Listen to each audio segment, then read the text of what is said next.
We all have scribbled in our school notebooks during boring lectures or while daydreaming. You might have not realized that it is an art. It is called doodle art. In the proper definition, a doodle is an unfocused drawing made while a person's attention is occupied. Due to its abstract and unique characteristic, doodle fans are increasing day by day.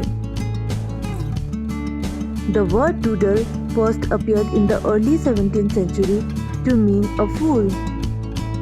Doodling can help a person's memory, relieve stress, activates brain, and help to express emotions.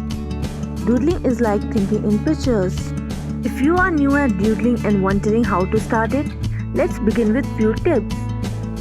First, pen. Do it with any pen, pencil or marker of your choice.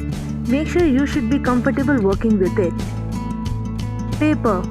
There is no specific paper for doodling.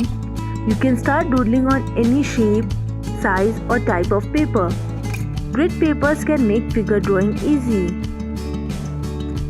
Third, practice.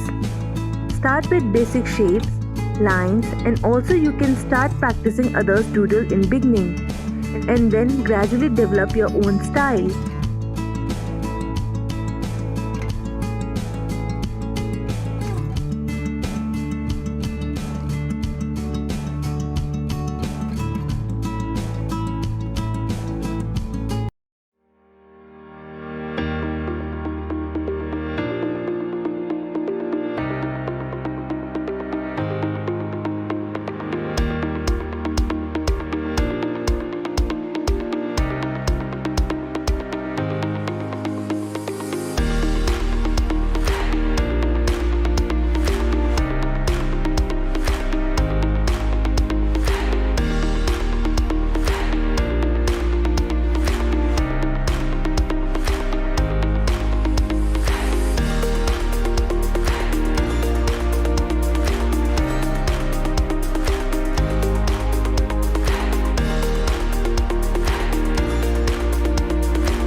For more videos, subscribe to our channel and hit the bell button to get notified every time we upload a new video.